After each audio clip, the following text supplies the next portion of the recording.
Good morning. It's that time of the week again. It's Groovy Tuesday. How are you all doing? Is there anybody there? Hopefully you can hear me. I've remembered to put the sound on. I've got my mic switched on. So hopefully it's all good to go. So just wait for, is there anybody out there? Anybody joining me today? Yes, here everybody comes.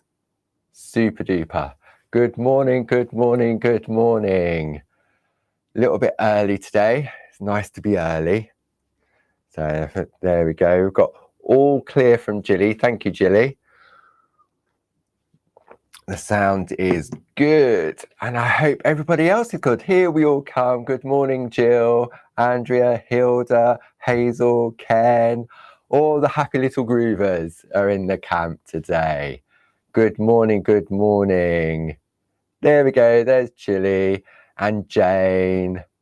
Hello, hello, hello. Oh dear. Well, it's nice and sunny out today, so I thought I'd put a nice short sleeve shirt on. Sort of feel a bit summery. It was terrible weather the last couple of days. But yes. So how are we all doing? Everybody okay? Good, good, good. Have you all done your homework? Yes, I'm sure you all have. I've seen what you've all been doing and up to on Groovi Worldwide. Absolutely beautiful. Some beautiful pieces using the paisley plate, where you're sort of really getting confident and sort of experimenting and coming up with all different ideas.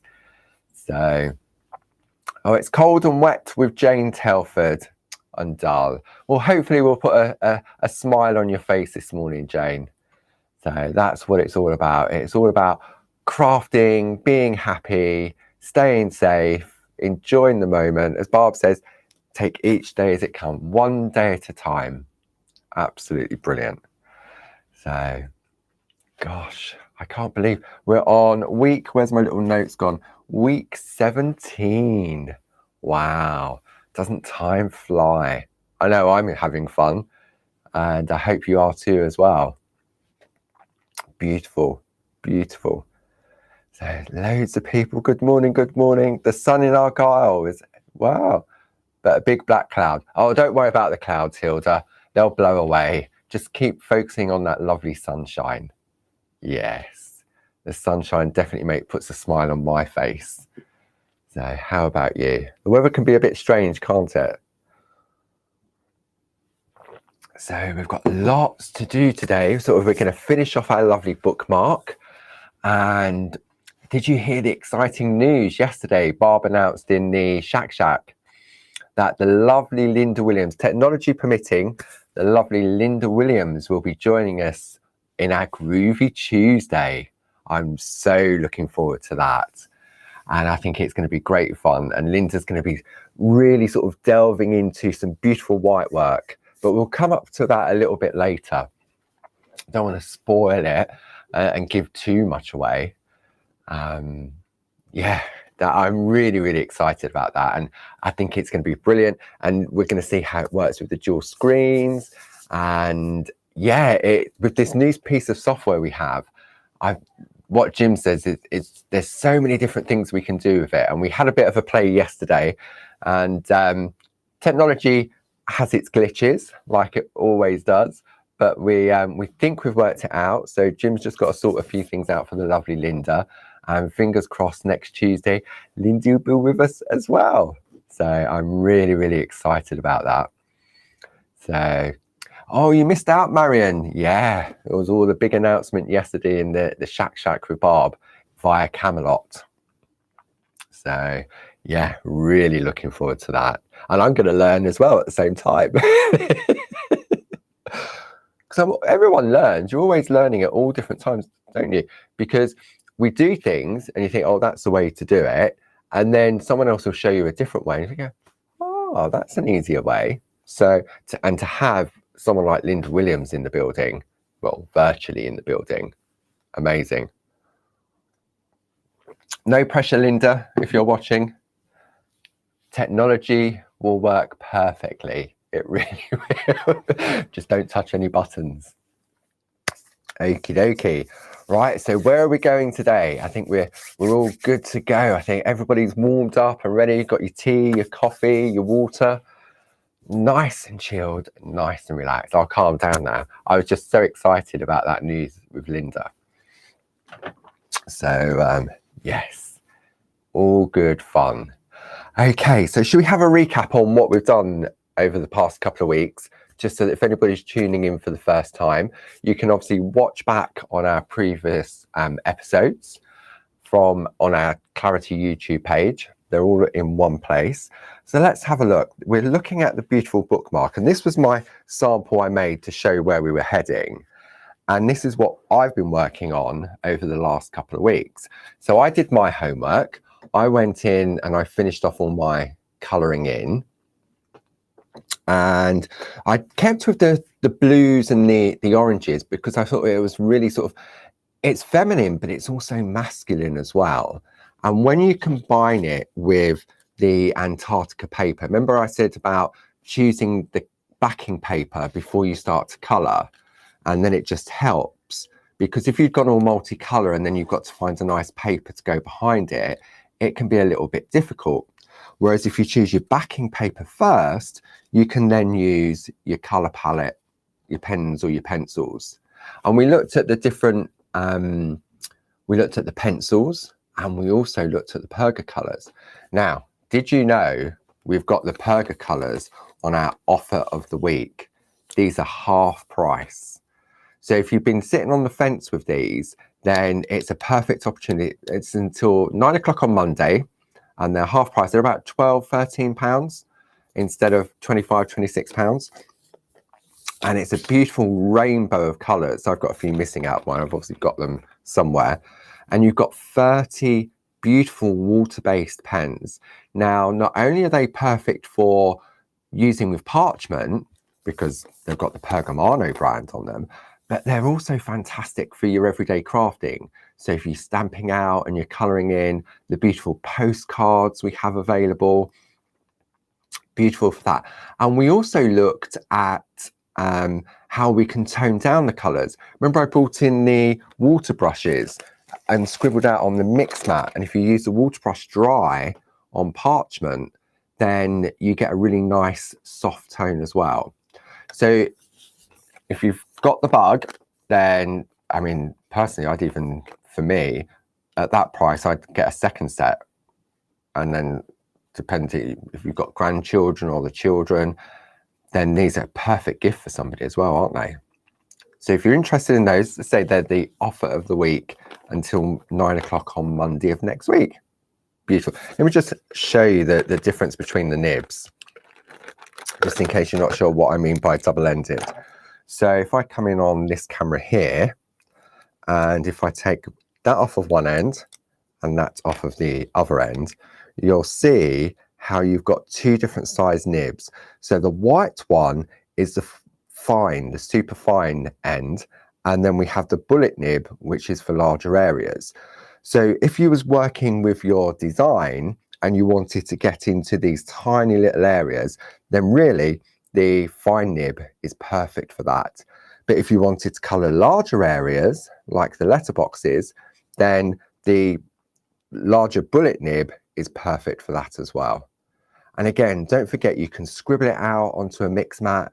You can pick up, if you're using it on your stamping projects, then what you would do, you put it on your mix mat, pick it up with a wet paintbrush or a wet water brush, and then you can get some beautiful watercolor, especially on our watercolor journals. They'd be fantastic for that.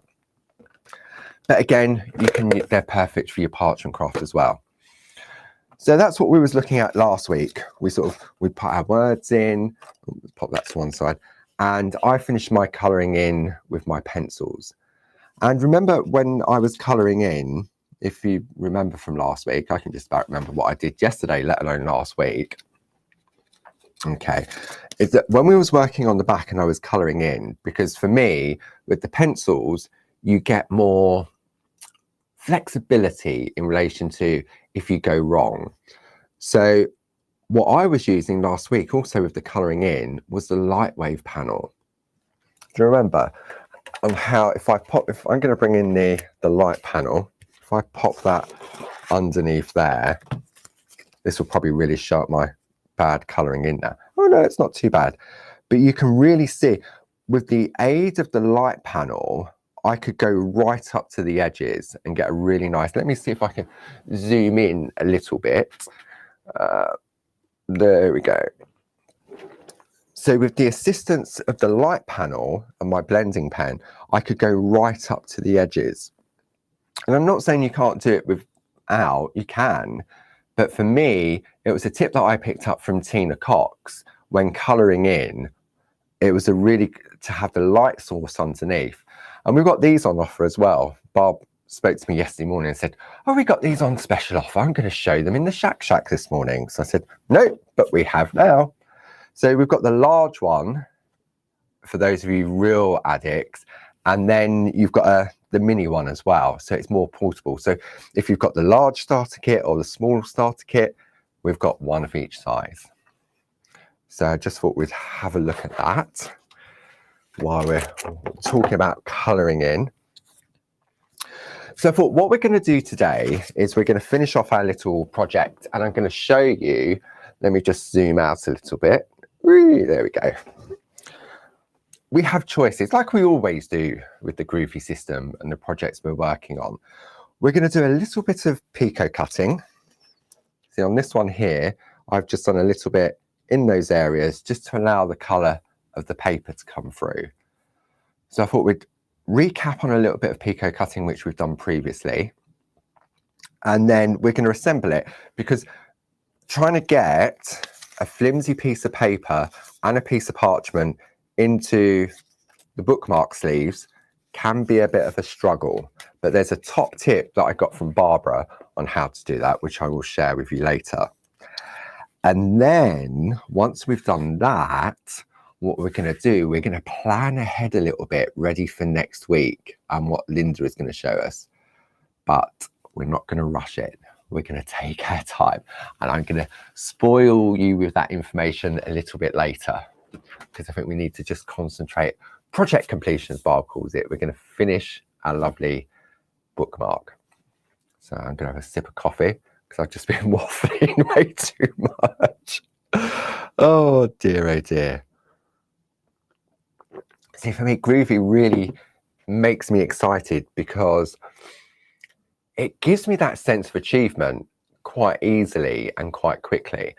And for those of you that have joined the Groovi journey right back from episode 1, that have had the starter kit for a long time and only just decided to get it out of the packaging, it's great because by taking it back to basics, we can sort of break it down into the different elements. And then with the assistance of the lovely Linda next week, where she's going to show us some exquisite artwork, which I still need to, I haven't got it right yet. So that's why I don't feel that I'm the right person to show you. Barb can do it, Linda can do it, but I suppose it's white work and patience. That's what I blame it on. So, yeah, so I'm really looking, because I'm going to be learning as well. Okay, so for this part of the hour, what we're going to need, let's get all our bits and pieces together. So I need some super foam. Now, if you're going to use your light panel, then you may want to go with your white super foam. That's great, isn't it? A nice white screen. I'm using the 12 by 12 because it gives me the larger area. So if you're going to use your light panel, then you want your white super foam. But I'm going to keep it simple, and I'm going to use the black super foam. And again, I've got the 12 by 12. So we're going to need our super foam. Now, if you've only got the A4 Pico foam, then you put your super foam, your white super foam underneath. Okay. And then I'm going to need my 2-needle bold tool for my perforating. Then I have my scissors of choice, which are my ring lock, but we also have the exclusives, and we also have our poker cutters, or our little squizzers, as I like to call them. So we're going to need those, and we're going to need those. And you know what I've done? I did put my emergency Groovi guard back because I've got no chance of finding it in this room. I really need to have a tidy up. I'm sure I had it here yesterday, but I've got my emergency one. So we're going to need our Groovi guard, our skizzers, our perforating tools, and a tumble dry sheet. Okay, so I think that's all we're going to need for this stage. So I'll give you a few minutes just to get all those bits together. So have you given Pico cutting a go? It is one of those, it's a skill. It really is. A lot of the different techniques within parchment craft are skills, and some people will get them and some people won't get them. Like the white works that Linda's going to show us next week, I struggle with that. I can do white work, which we've shown over the past couple of weeks, but that's easy white work. And what Linda's going to show us just takes it up that level. It takes it right up to that level. And I know that you're really going to enjoy that next week. So, okay. So, let's get started, shall we? We've got all our bits together. Are we ready to start Pico cutting? Well, first we have to perforate. So let's have a look. I'm going to pop my work to one side, my finished piece, and the backing paper, we'll pop that to one side. So when we come to do our perforating, we perforate from the front. And when we've done all the previous work, we've been working on the back. And the reason we perforate from the front, because where we puncture the parchment, if you've given this a go already, what you'll find is that it's sort of on the back, it's sort of raised, it's sort of very scratchy. And we want that hidden. We don't want to, if we want to, we're not going to protect our work. We want a really nice sort of smooth finish. Okay, so you have choices. You can either do the Pico cutting along with me, or what you can do, remember when we did those butterflies and we infilled with the grids?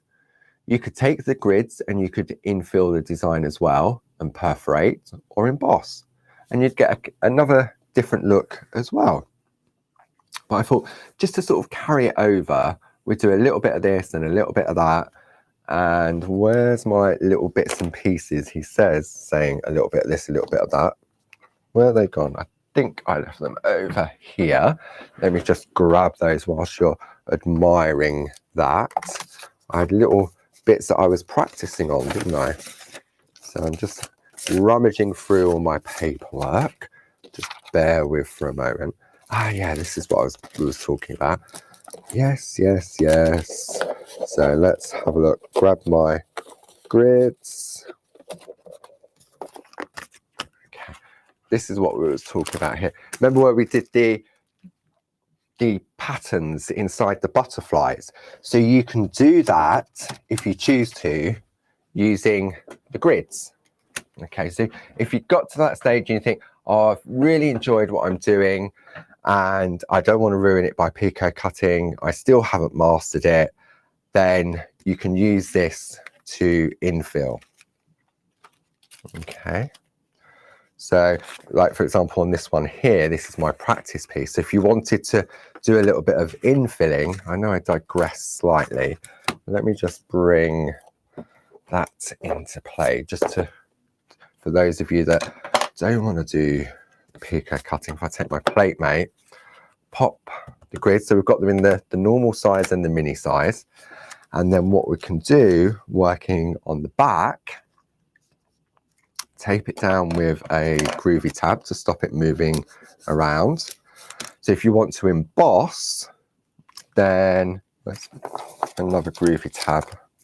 It's just giving you different options, and so you can see the different effect.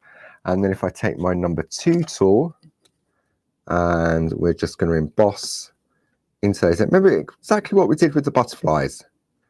See? Or you could just take the pattern that's on the plate itself and infill. The decision and the choice is entirely up to you. Okay, so if I turn that over, we can see how you can start to infill that design. So that's if you want to do some embossing in that area. And again, we've coloured this on the finished piece, but you could still go over and do some embossing on that as well, if you choose to. Now, if you wanted to perforate, then we work from the front, the same principle. We just hold that in place with our Groovi tabs to stop it moving around and hold it in place. And this time we would use the 1 needle bold tool and just holding the tool upright and just perforating. This is where the Groovi guard comes into play, you see. And then we can just perforate our design. Now the grid forces you to keep the tool upright. There we go. We'll just do a little bit there so that you can see. So you do have options if you're not into the Pico cutting. Okay, there we go. Let's have a look at that. So if you want to do some perforating in the design, you can. Or if you want to do some embossing, you can do that as well. Decisions. Okay, but I'm gonna head towards Pico cutting. So let's bring in my piece of artwork, and I'll try and keep this so that we can get a really nice, good angle on it. Are we all okay? Are we all good to go? Ready to rock and roll and get groovy? Good. Now, when you're perforating, it's not so bad on a 1 needle and a 2 needle tool, but it's just habit. If I take my tumble dry sheet and I pop it underneath, what that will do, it will lubricate the needles every time I perforate. As I say, it's not that important with just a 2 needle, 1 and 2, because there's not that many needles on the tool. But if you're using one that's got 4, 5, 6 or 7, the parchment really does pull up. So it's a good way of just lubricating, easy for me to say, not lubricating the needles. You can use Pergasoft where you dip the needles into it. But for me personally, I just prefer the tumble dry sheet. So to start off with, we're going to hold the tool upright and we're going to perforate on the inside of the line. I'm going to grab my glasses because despite having really bright lights in here, there we go. So we're going to hold the tool upright and we're going to perforate. Now I'm going to deep perforate, and what I mean by that, I'm pushing, you don't have to push it all the way in, but I'm pushing, oops, went off there, and you go back into the hole you come out of. So what you're doing is you're increasing 1 hole at a time, and the 2 needle tool gives you that perfect pitch between each of the holes. Okay, so we're going to go along, and it's not a race, you just go at whatever speed, oh, I'm really getting my words mixed up today, speed you wish to. And then we're going to go in and say you're just increasing 1 at a time. Now I'm going to turn my work round because I'm happy with the position in which I'm working. Then we go along and we continue with our perforations. So nice and easy. And the Groovi guard is holding my parchment because we're working on a smaller area. We're not working on a larger piece. It's really, it's good to use the guard because it holds it in place. If you're learning Pico cutting, then the 2 needle bold will give you bigger perforations, and that's what I'm using because you still get a lovely effect. Okay, because I'm just seeing all these questions popping up. Am I using a 2 needle bold or a 2 needle fine? For this, I'm using a 2 needle bold just because it makes it easier for me.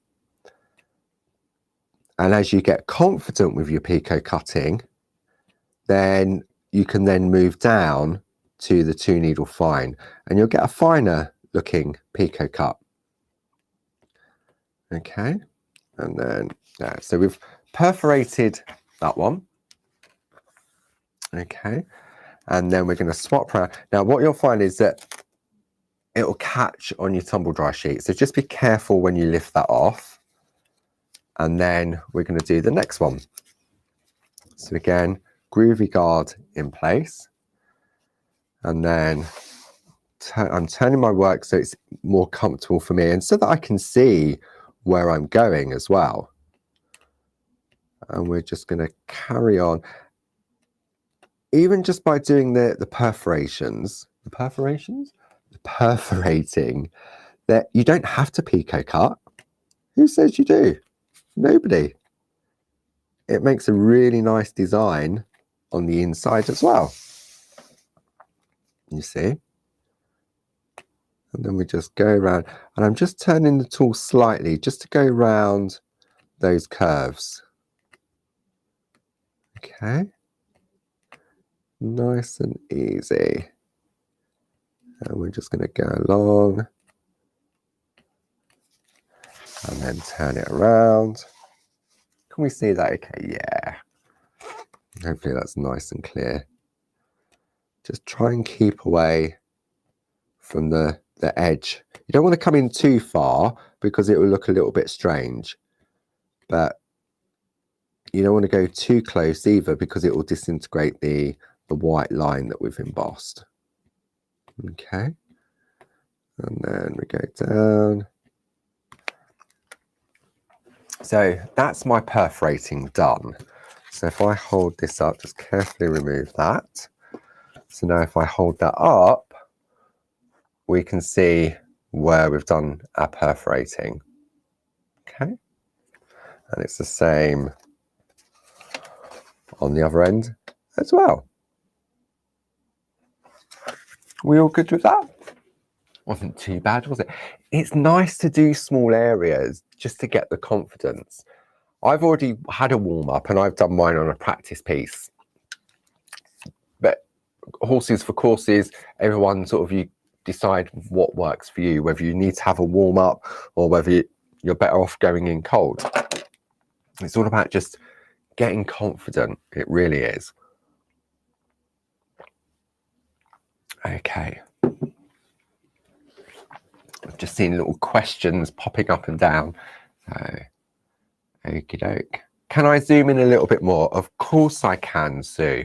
Let me see. If I come back in, I'm going to come in on this one. No, actually, camera 3. I'm going to walk around. I've got to walk around to zoom in on this one. So that because where I come to do the Pico cutting, I think this will be really key. So if I come in, see if I can get this right, I'm going to go that way. So I'm going to come in slowly, and then I'll move the artwork, probably about there. There we go. See, producer, director. There we go. How's that, Sue? Super duper. Okay, I've just got to remember to keep it in that area there. Okay, weapon of choice. I'm going with my lovely ring lock. And it's really strange is that when you start to use your scissors, they become personal to you. And what happens, if I go somewhere and I'd forgotten my scissors, it takes me a while. I could use somebody else's, but it takes me a while to adjust. It's really strange. The scissors don't actually mold, but it's really weird. It's one of those things that you can pick up 2 pairs of the same scissors, one that are yours and one that are maybe on a workshop or something like that, or you've gone to a friend's and you're borrowing theirs, and it will feel different. It's really, really strange. I don't know why, whether it's psychological, whether it's just my head thinking, oh, these are not mine, they're not going to do the same. They're exactly the same scissors, but yeah, strange. Okay. So what we're going to do now, we're going to do some Pico cutting.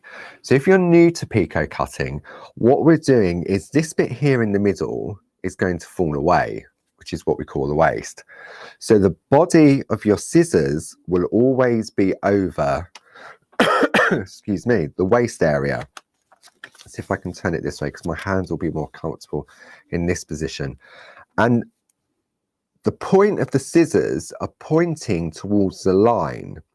Now, if I was to Pico cut across the line like this, my Pico is going to be on the waist. And that was a mistake I made earlier on when I was learning to Pico cut. I didn't realize that there was a difference. I thought we were just snipping the parchment and it would get the effect. But it really is important the way you do it. Now, some people will snip towards them. Some people will snip away from them. Some people will twist. Some people won't.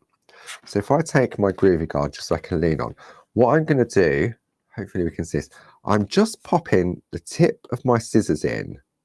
Okay, I'm not going in very far. Let's see if I come back a little bit so we're more central to the screen. Can we see that okay?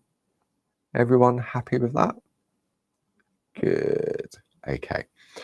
So I'm going to put my glasses on. Glasses, old age is kicking in. So it's the tip of the scissors in, and then I'm just going to squeeze gently until I see that point, and then snip. Squeeze and snip. Squeeze and snip. And I'm turning my work because my hand is in a comfortable position. See, I'm not even twisting on this one. I'm just going with the flow. And what we'll do on this one, I'm not going to twist. I'm going to try not to twist. I'm just going to squeeze and snip to see the different look that we'll get. Okay. So it's just the tip of the scissors. Squeeze until you see that point. That was a bit dodgy, that one. Turn my work. Make the work come to you. Okay. So I've done that edge there. So now I'm going to turn the work round so I can come along this edge here. And then I'm just going to take my hat. I'm just going to move it back a little bit, and then I'll read because my hand was falling off. Even though I'm using the 12 by 12, my hand was falling off. I've got all this space and I'm hanging off the edge of the foam. And then just snip, snip. And I'm just going very, very slowly just to start with. And this may look absolutely pants because I'm not twisting. Again, it's what you get used to. Because I do normally twist. I don't know why I'm not twisting, but there you go. Just to show the variation. And then we're going to turn that round. There we go. So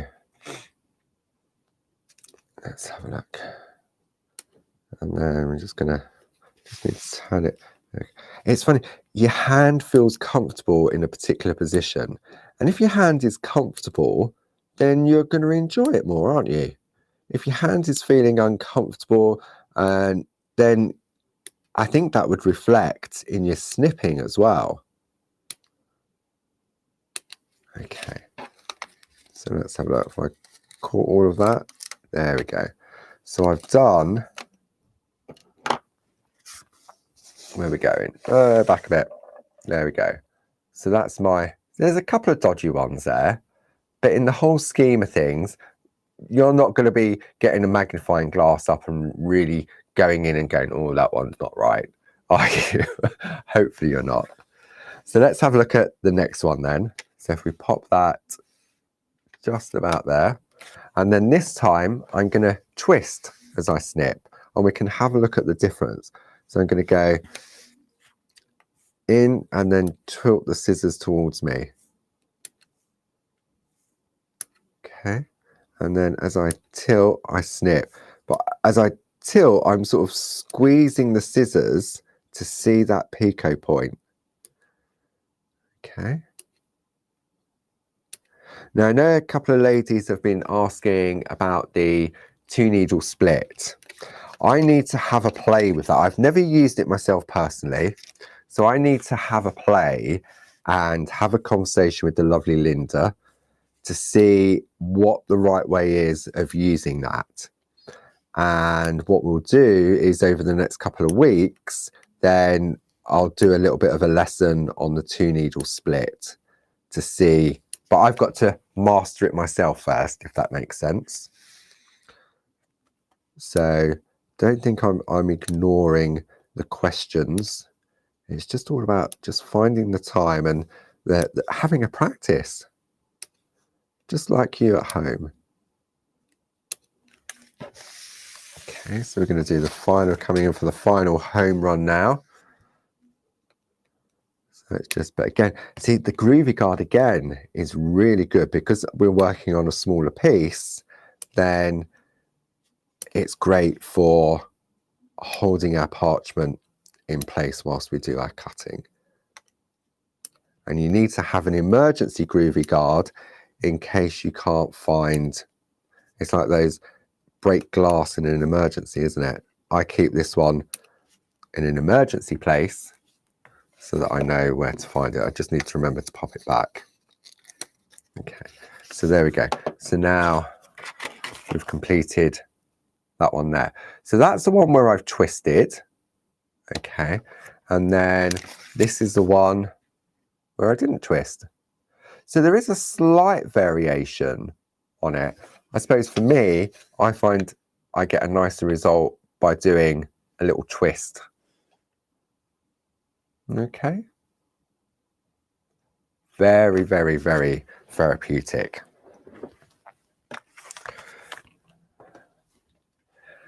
How are we getting on? Have we managed to do some Pico cutting? I love seeing what you do on Groovi Worldwide. It's, or if I don't comment, it's not that I'm ignoring you. I just flick through. Normally at 6 o'clock in the morning, I'll go through and I'll have a look and I say, wow. And it's amazing to see how the confidence is grown from people that are just starting out or started back at the beginning of the Groovi Tuesdays. It's fantastic. It really is. And you know what I'm saying? Don't be scared to share your work. We've all got to start somewhere. And if you're not sure, just ask a question. I've always said it, and Barb said the same. No question is ever a silly question. Well, there are some silly, but you know what I mean, don't? So, okay. So let's have a look. What are some of the comments we've got today? So Julia, that's a good idea of the 2-needle split. I've had it since years, but I've never used it. Okay, because when I tried it, the result was rubbish. Exactly, and I haven't had a chance to play with it. I did speak to Linda very briefly yesterday, and she tried to explain it, but by that time in the day, it was going in one ear and out the other. So, so I will practice, and I will have another conversation, and then once I'm happy, I will then share that with you as well. So, okay. So let's have a look. So this is our Pico piece all cut out. Did you do the same, or did you go in and infill with some embossed dots or some perforations? What did you do? Choices. Another question there, Jennifer. Paul, do we Pico cut on foam or hard surfaces? For me personally, some people hold it in their hand when they're cutting because they feel that when they've got the tips of the scissors, where's my scissors gone? Hiding under my Groovi guard. Some people hold it in their hand when they're working because they can gauge how far their scissors are going in. Now, one sort of rule that if you go in too far and your parchment turns red, then you've definitely gone in too far. It's never happened. So some people find it more relaxing holding it in their hand. I prefer personally to work on the flat. And you do need to have a foam underneath. A hard surface isn't any good because if you're working on a hard surface, there's nowhere for the scissors, the tips of the scissors to go into. And they do need to go into something. They need to have that. It's the same as with the Groovi, with the tracing out. If you've got the solid plate, the acrylic plate, and you try and trace out, nothing happens. By having that groove, then what happens, the parchment stretches. So it's the same principle when you're Pico cutting. You need to have a little bit of give. So like your finger is quite givey, isn't it? So therefore, you've got that area for the scissors just to get under the parchment. And it's the same with a foam mat, whether you use the Pico foam or the super foam. You just need to be able to get under that parchment so the tips of the scissors go in so that you can snip. Okay. So any more questions on there? What's a 2-needle split? I've never heard of this. Okay, so a 2-needle split is meant to do what it says. It's meant to split the parchment to give a Pico effect if you struggle with your Pico cutting. I learned that, I say the hard way, I didn't learn the hard way. I learned how to Pico cut. It took me 6 months. So I've never really ventured down that 2-needle split. But we will cover it over the coming months because I think it's nice to sort of experiment with the different tools that we have available in the Pergamano range. And it's just finding that time to play. Okay, I know we're going to run out of time, so I really want to finish this off. I will try and pick up some more questions as we go along. So if I miss them, it's not that I'm ignoring you, it's just that they go up and up and up. Okay, so show. We've got our beautiful Pico piece. I've got my gorgeous, I've gone with the Antarctica double-sided paper, and it's an 8x8 designer paper, and I've just cut it so that it is 2 inches wide. Okay, so it's 8 inches long and 2 inches wide. So the parchment will just sit on there perfectly. Okay. So what we're going to do is I'm going to show you a really good tip on how to pop it into the bookmark sleeve, because that's one of the tricks. Okay, because this is flimsy, and if you've done a lot of Pico cutting, so if this was really beautiful, like one of Josie's lace plates, then you've done a lot of Pico cutting, it's going to be very flexible and you don't want to ruin it. Ruin it. So a tip I got from Barb many moons ago is a thing called a ruler. So you need to have a ruler that fits inside your bookmark sleeve. Now, unfortunately, the Pergamano ruler is a little bit too wide. It just, because you've got the depth to it, it won't go in there. So you need to, I mean, I had an old-fashioned wooden ruler. See, like it just doesn't go. Okay, so you need a skinny ruler. And what we're going to do is, I'm not even going to stick this down because I don't need to stick it down. I'm going to pop it onto my ruler. So I've got a little bit of the edge of the ruler sticking out. I'm going to open my bookmark sleeve. I'm trying to do this. See, I did this earlier and it without the cameras on. So what you're going to do, you're going to push it in and you're going to slowly ease the ruler in at the same time. I'm trying not to get the reflection of the light on. But what that does, see, the ruler gives it that rigid thing. You just need to make sure that your paper and parchment isn't too tight. There we go. And you slowly ease it in, pull the ruler out, and then what I can do is now just gently, so I can just gently ease that in now so that it goes right to the end. And that is how you pop your work into the bookmark. Okay. It's easy when you know, when someone like Bar goes, oh, this is what you do. It's obvious really, but I always used to sort of just try and push it in. And then the parchment, we know with the parchment that it will buckle, won't it? If you crease it and then you've got to start again. So again, a really good tip, skinny ruler, or you just want something that's long and flat that will fit inside your bookmark sleeve with plenty of space. Okay. But I say, unfortunately, the Pergamano one is just a little bit too wide that it just won't go in there.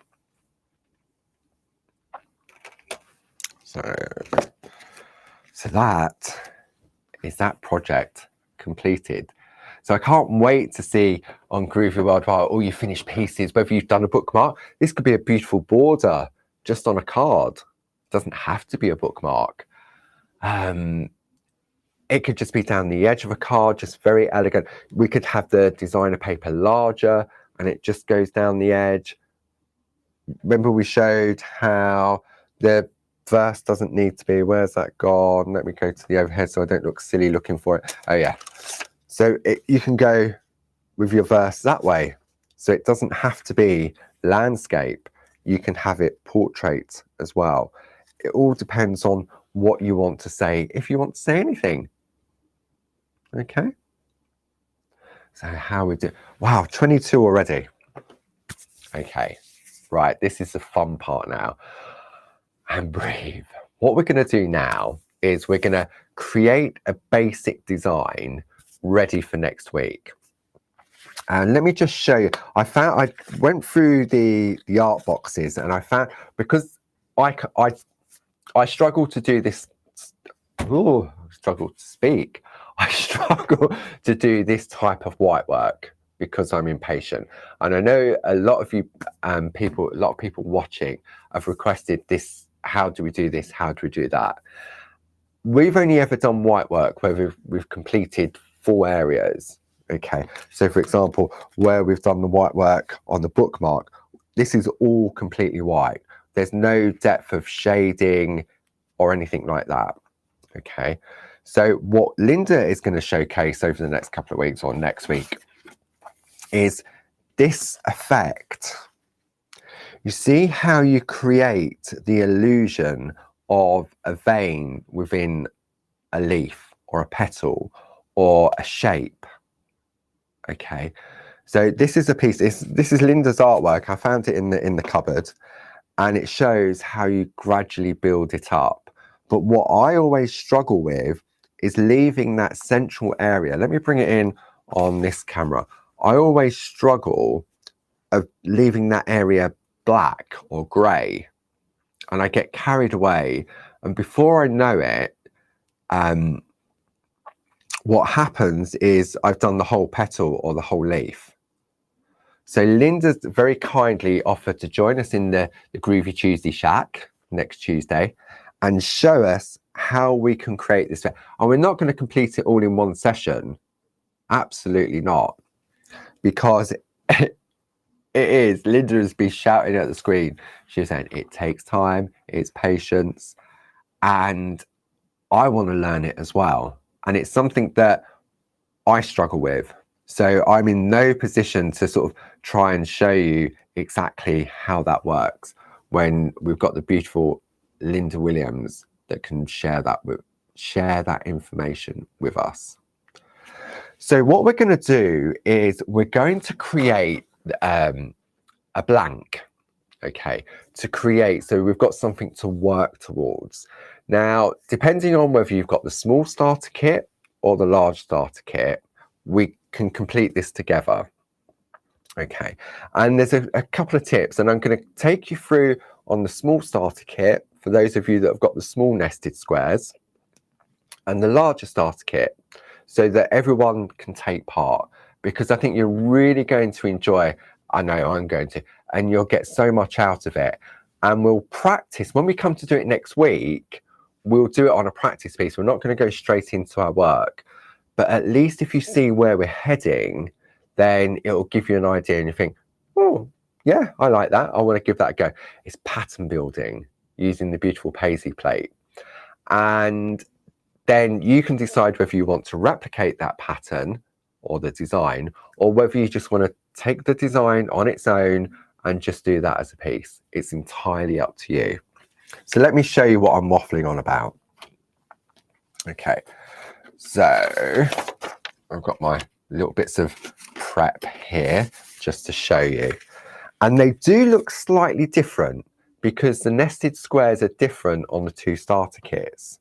So if I zoom out a little, see, this is all about pattern building. Okay, so it's exactly the same concept and layout, but they look slightly different. Okay, can we see that okay? Yeah, there we go. So this design here is using the nested squares from the small starter kit. And then this one here is using the nested squares from the larger starter kit. Now, if I bring in the nested squares from the small starter kit, you're going to say, well, how do you get a bigger square? Look, it only goes up to that size. So I'm going to show you a really easy way of extending the little squares to make a bigger square. Now, if I lay this over the top of one another, they're just fractionally different. You can just see a slight difference between the two. It gives it like a drop shadow effect. Okay, now, again, you can use any shape you wish, whether you've got nested circles, nested squares, the octagon, the hexagon. It's entirely up to you. But it's all about the pattern building and how easy it is to achieve. Do you want to give it a go? It's very addictive once you do it, and it's all about the positioning. And I spent about an hour this morning working out what was the right square and getting it right so that it looked right and they look the same based on the two different starter kits. Okay, I reckon we should give it a go, don't you? So what we're going to do, I'm going to do this on the little starter kit just to show you, and I'll also show you on the larger starter kit. So we've got the little plate mate, okay, and we have our little nested squares. So let's just pop that into place. Now you may want to watch this first, and then you could watch this on rewind later and repeat the process. Okay. We're going to need an A5 piece of parchment. Okay, now I'm going to take my soft mat out because I need to work on a harder surface. I'm going to take my tumble dry sheet and I'm going to wipe it over all over. Okay. Then I'm going to position my parchment. This is just for the smaller starter kit. I'm going to position it so it's lined up with the top of the plate and it's lined up with the edge. Okay. Hold it down with my Groovi tabs. I'm actually going to hold it down on the bottom as well, just because I can. Now I'm going to take my emergency Groovi guard. Okay, who's borrowed my emergency Groovi guard? Where's it gone? Oh no, I'm in big trouble now. I've lost my emergency Groovi guard. Ah, there it is. Okay, it's always a good idea to have a second emergency Groovi guard. Right, because we want to extend this square, what we don't want to do, we don't want to go, I'm going to come in a little bit on this. So let me just zoom in. There we go. Focus. What we don't want to do is go right up to that corner, because the tendency to happen is that although you go up to that corner, it goes round a little bit. So you'd get a little bit sticking down. Okay. Yes, Jane, you do need 3 Groovi guards, don't you? So what we're going to do, I'm going to put normal pressure on, but as I come towards the end, I'm going to lift off. I don't want a solid line. And this was a tip that I picked up from Barb. So if I do it, I'm going to do it towards me because I find that easier. So I'm going to come down, and then as I get towards the end, I'm going to lift off. It's like a flick. And I'm going to do the same there as well. And then I'm going to repeat on this part. So we're doing down and flick and down and flick. Now, if I hold this up, can you see where I've sort of flicked away? I've sort of lifted off. It's a finer line. Okay, and it's the same over here as well. And what that does is that when we come to realign it, you don't get a permanent end and start. Okay, so what we're going to do now, I've taken a piece of copy paper that is either a 5-inch square or a 12.5 centimetre square. And this is going to be my template. So if I remove my Groovi guard, my Groovi tabs from top and bottom, so it doesn't stick.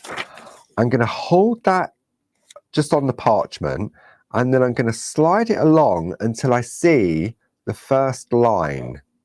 Okay, and it doesn't have to be exact, it's just a guide. So once I'm there, I'm going to line it back up with the top of the plate, but also this here falls back into the slots. Okay, so then I'm going to make sure I'm happy and just bring my head over a little bit, press that down, put one at the bottom. I'll just take my piece of paper just to see that I haven't gone too far out. Look, see, and it sits just inside those lines. Then I'm going to take my Groovi guard,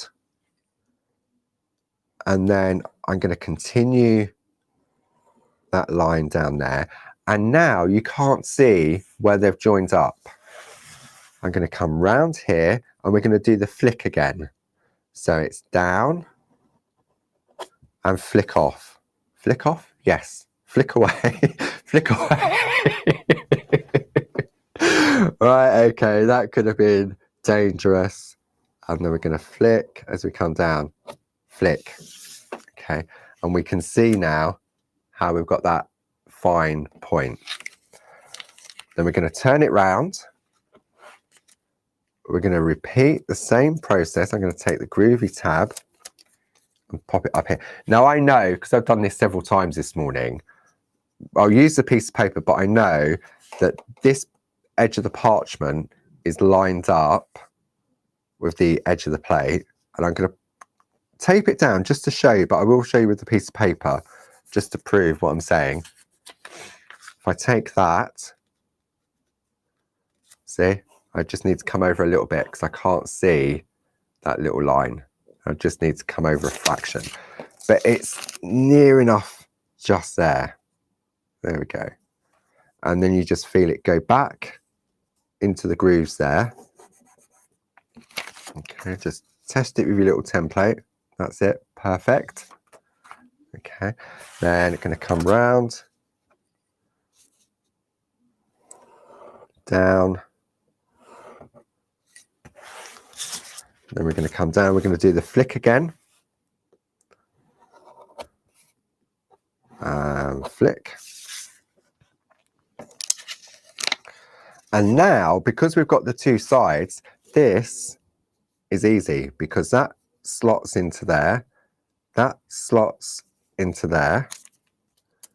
Hold it in place, just bring my head over a little bit, just to make sure I am, because you can feel it. There we go, that's about right there. Hold that in place. Across there. And then down. So now we have taken the small square to make a larger square. Okay, but now I want to get a square in the center. How am I going to do that? Easy peasy. It's called a ruler and a white pencil. So I'm working on the back. I'm going to go corner to corner, and then I want my white pencil. Doing it on the back, just drawing across. Okay.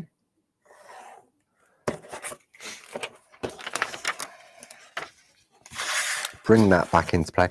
And then these straight lines will go into the 4 different corners of the square. See? And then for the small Groovi plate, we want the 3rd one from the middle. And we're just going to trace that square out. Okay, so that's what we're going to get. Now, if we're doing it with the larger one, it's a lot more simpler, because what we're going to do with the larger one is, if I take my plate mate here, your piece of parchment lays across like we always do. We line it up so it's central, and we trace out the large 2 outer panels, and then it's the 2nd one in the middle. Okay, so that's what, if you're going with the larger one, it's the 2 outside lines and the 2nd one from the middle. Okay, and that will give us virtually the same size. Okay, it's fractional between the two different ones. There we go, look, that's the large one underneath. So we've just got a bigger square on the smaller one in the middle. Okay, so now it's all about positioning. So if I bring in my lovely paisley plate, I'm going to go to the small one first, because again, it's all about the positioning of the design. When we turn it round, what we want to do, let's have a look, then we get, because it's different for each one. So for the small, if you've extended your small nested square, then what you're going to do is this inner line is going to line up with this line here. Okay. And then the top line is going to line up with the outside line of that box. So now when I turn that round, I'm going to pop that on that line there. That lines up, and you can feel it fall into the groove. Okay. And I'm going to pop that down there. We're going to use the number 2 tool to just trace out this inner leaf, because this is the one that Linda's going to teach us next week on how to create that beautiful effect. And then with the number 1 tool, I'm going to go nice and crisp on just the outline. Okay, so slowly does it, you don't want to jump out. And then we're going to come around here.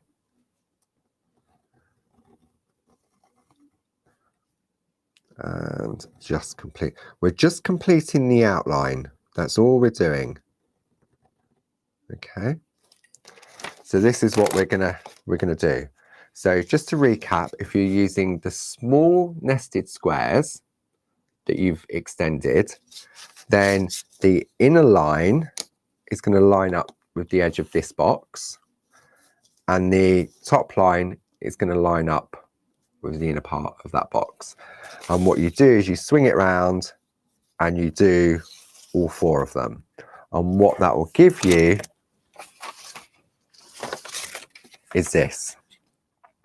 Okay, so it's symmetrical. We've done all the work. We're having by using the lines of the frame and the lines on the plate makes it easier. Okay, it took me a while to work it out, but I just thought this design, I spoke to Linda, I said, Linda, would this work for that style of shading? She went, yeah. She said, you don't want it too small and you don't want it too big. So this will be perfect. Okay. So that's using the small squares. So again, just to recap, the inner part of the frame lines up with this one. And the inner part of the box lines up with the top. So you're going up against that one and up against that one. So that when you position that in place, you can then trace out your design. Okay, hopefully I haven't confused you too much. Okay, then for the larger one, if you're using the larger nested square, then what you're going to do for this one is it's still that same inner line with that box, but the outer line needs to line up with the edge of the plate. So let me show you. If I spin that round, so I'm lining up in there, and I'm just going to ease that up until that line lines up with the edge of the plate. So the outer line is lining up with the edge of the plate. Hold it in position.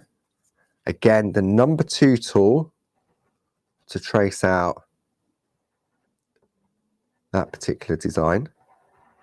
Just that element, because that's what Linda's going to showcase for us next week. No pressure, Linda, if you're watching.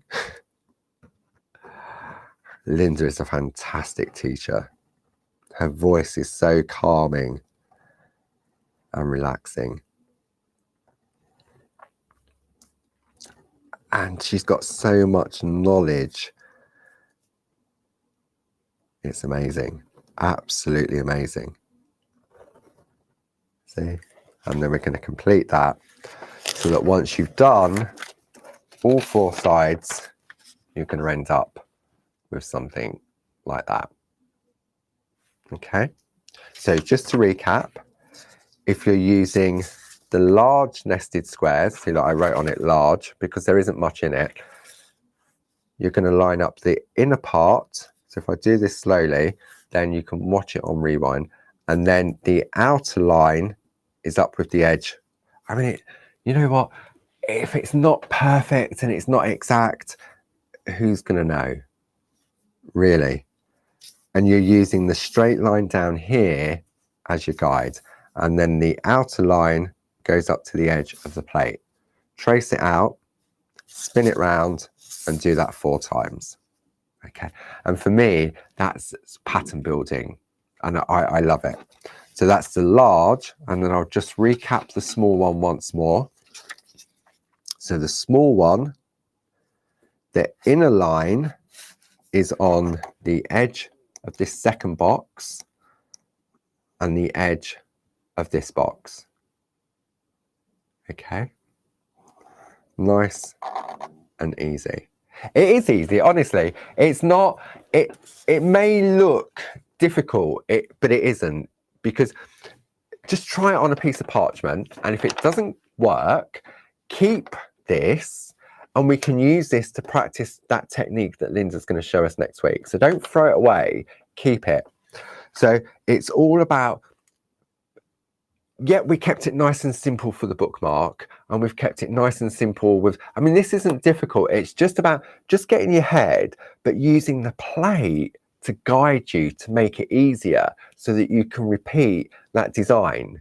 And I know the lovely Jane Telford, she loves to do pattern building as well. And Ken, I saw that Ken said that's where he started with Clarity all those years ago with the clever corners.